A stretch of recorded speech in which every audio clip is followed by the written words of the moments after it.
राधे राधे दोस्तों। पुराने समय की बात है। एक गांव में ज्यादातर पंडित लोग ही रहते थे जो अपने बच्चों को पढ़ने के लिए काशी भेजते थे। उसी गांव में एक निरंजन दास नाम का पंडित भी रहता था। उसने भी अपने बेटे चंदन को पढ़ने के लिए काशी भेजा। चंदन ने वहां रट्टू तोते की तरह बहुत से श्लोक और सूत्र याद कर लिए, पर उनका व्यवहारिक अर्थ नहीं जान पाया। निरंजन दास भी इतना अधिक पढ़ा लिखा ना था कि कभी कभार चंदन घर आता तो उससे कुछ पूछ ले। अब चंदन की पढ़ाई पूरी हो गई और वो जवान भी हो गया था। घर आने के कुछ दिन बाद चंदन की माँ ने उससे कहा, बेटा चंदन, अपने ससुराल जाकर अपनी पत्नी को विदा करा लाओ। चूंकि चंदन का विवाह उसके बचपन में ही हो गया था।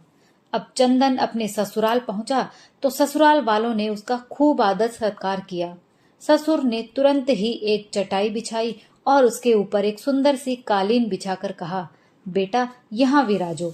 ससुराल में अब रिवाज ये था कि जब जमाई पहली बार घर आए तो जमीन पर बिठाकर उसे भोजन कराया जाता था। अब जब चंदन के ससुर ने नीचे कालीन पर बैठने को कहा तो वह सोचने लगा, मैं इनके यहाँ का वर यानी दूल्हा हूँ। वर को प्रजापति, राजा, सूर्य आदि नामों से पुकारा जाता है।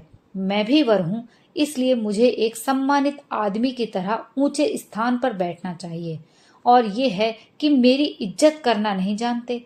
चंदन ये सोच ही रहा था कि उसे याद आया, उच्च स्थाने पूज्यन्ते, अर्थात उच्च स्थान पर रहने वाला पूज्य होता है। चंदन कई देर तक यही सोच विचार करता रहा और इधर उसके ससुर उसे कालीन पर बैठने को कहते रहे, लेकिन चंदन वहां नहीं बैठा, बल्कि ऊंचा स्थान ढूंढने के लिए इधर उधर नजरें दौड़ाने लगा। आखिर में उसे अनाज से भरी 5-6 बोरियां नजर आई, जो आड़ी करके एक दूसरे के ऊपर रखी हुई थी। चंदन अब मन ही मन बड़ा प्रसन्न हुआ और उन अनाज की भरी बोरियों के ऊपर जा बैठा। फिर बोला, ससुर महोदय, वर के लिए ये उच्च स्थान ही श्रेष्ठ है। अब ससुर बेचारा क्या करता, केवल कहकर एक तरफ बैठ गए। अब ससुर ने थोड़ी देर बाद पूछा कि कंवर साहब, घर पर सब ठीक ठाक है? चंदन ने जब ये सुना तो गुस्से में आ गया और बोला, ससुर महोदय, आपको गाली देना शोभा नहीं देता। मैं वर हूँ और वैसे भी अतिथि देवो भव के अनुसार आपके लिए देवता के समान हूँ। आप मुझे कुंवर क्यों बोल रहे हैं? मुझे आप संवर कहकर बुलाइए। आपको शायद पता नहीं है, कु का मतलब बुरा होता है। आप वर के पीछे कु नहीं, सु लगाइए। यदि मैं कुंवर होता, मतलब बुरा दूल्हा होता, तो आपने मेरे साथ अपनी बेटी का विवाह ही क्यों किया? ससुर जी फिर बोले, बेटा, मैंने कुंवर नहीं, कुंवर कहा। ये बड़ा ही प्रिय शब्द है। अब तो चंदन को और अधिक गुस्सा आ गया। वह बोला, ससुर साहब, वे सब थोती बातें हैं। कुंवर शब्द कुंवर का ही बिगड़ा हुआ रूप होगा। आप मुझे सुवर कहकर बुलाइए, जिसका मतलब सुंदर दूल्हा होता है। इतने में ससुर बोल उठे, वत्स। तभी चंदन ने ये बात को बीच में काटते हुए कहा, ससुर महोदय, वत्स बछड़े को भी कहते हैं। आप मुझसे सोच समझ कर ही बातचीत कीजिए। बाहर कोई सुन लेगा तो क्या सोचेगा भला, इसलिए आप मुझे सीधे सीधे पंडित, राज या शास्त्री जी के नाम से बुलाने का कष्ट करें। किसी विद्वान पंडित का अनादर करना महापाप है, शास्त्रों के विरुद्ध है। इतना कहने के बाद चंदन बोला, ससुर महोदय, भव दिया जामा कहाँ है? ससुर बोले, दामाद जी, हम पजामा जामा नहीं पहनते।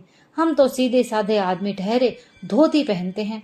चंदन को अब और अधिक गुस्सा आ गया और बोला, हे भगवान, एक विद्वान पंडित का विवाह ऐसे अंगूठा छाप परिवार में हुआ है। ससुर महोदय, आप कहाँ सोए पड़े हैं? जामा लड़की को कहते हैं। लड़की को, मेरा मतलब ये था कि मैं आपकी लड़की और मेरी भार्या यानी पत्नी से मिलना चाहता हूँ। ससुर जी बोले, अच्छा शास्त्री जी, मैं उसे अभी जाकर भेजता हूँ। थोड़ी ही देर में चंदन की पत्नी भी आ गई तो उसे देखकर चंदन बोला, आओ माता जी, मैं आपको साष्टांग दंडवत करता हूँ। लड़की शर्म के मारे कुछ ना बोली। तब चंदन ने फिर कहा, तुम शपथ खाकर कहो कि तुम किसकी धर्म पत्नी हो। मैं तुम्हें पहचानता नहीं, इसलिए बिना जाने पहचाने पराई स्त्री से बात करने का पाप मैं नहीं करूंगा। शास्त्रों में लिखा है कि पराई स्त्री को माता के समान मानना चाहिए। लड़की ने बड़े संकोच से कहा, स्वामी, मैं आपकी ही पत्नी हूँ। मैं ये शपथ खाकर कहती हूँ। चंदन बोला, अच्छा तो यहाँ बैठ जाओ। लड़की बैठ गई।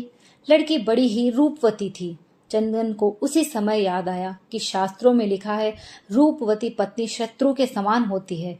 इसलिए चंदन ने आव देखा न ताव बोरियों से नीचे उतरकर एक लकड़ी उठाई और लड़की की आंख फोड़ डाली। लड़की बेचारी दर्द के मारे चीखने चिल्लाने लगी। इधर चंदन सोचने लगा, अब यह कुरूप हो गई है, इसका सारा दोष समाप्त हो गया है। थोड़ी देर बाद चंदन को फिर संस्कृत का एक श्लोक याद आ गया। एकाक्षी कुल नासिनी, यानी काणी स्त्री कुल का नाश करने वाली होती है। चंदन अब बड़ा सोच में पड़ गया, क्योंकि उसे अपने कुल की चिंता सताने लगी। फिर उसने वही लकड़ी उठाई और अपनी पत्नी की दूसरी आंख फोड़ डाली। अब बेचारी दर्द के मारे जोर जोर से रोने लगी। उसके रोने की आवाज सुनकर पूरा परिवार इकट्ठा हो गया और लड़की की आंखों से बहता खून देखकर लगा चंदन को पीटने। जब पूरा परिवार चंदन पर डंडे बरसाने लगा तो वो चिल्लाया, अरे मूर्खों, ये क्या कर रहे हो? पंडित का अपमान करोगे तो पाप कमाओगे। मैंने तो तुम्हारी कुलक्षणी बेटी को सुलक्षणी बना दिया है, फिर भी तुम मुझे क्यों मार रहे हो? तुम्हें तो मेरा आदर करना चाहिए था। आदर। तभी उसका ससुर अंदर से एक रस्सी लेकर आया और आंगन में लगे नीम के पेड़ से दामाद को बांध दिया। फिर बोला, कसाई के बच्चे, अभी तुम्हें पुलिस के हवाले करते हैं, फिर अपनी पंडिताई उनके सामने झाड़ना। पुलिस का नाम सुनते ही चंदन के सारे श्लोक और सूत्र भूल गया। वो डर के मारे थर थर कांपने लगा। वो रोने लगा और चिल्ला चिल्ला कर अपनी पत्नी से कहने लगा, मेरी गृह लक्ष्मी, मेरा उद्धार करो। पतिव्रता नारी, धर्म का पालन करो। इस पतित स्वामी को क्षमा करो देवी, क्षमा कर दो, नहीं तो तुम पर कलंक लगेगा। देवी, मुझे छुड़वा दो।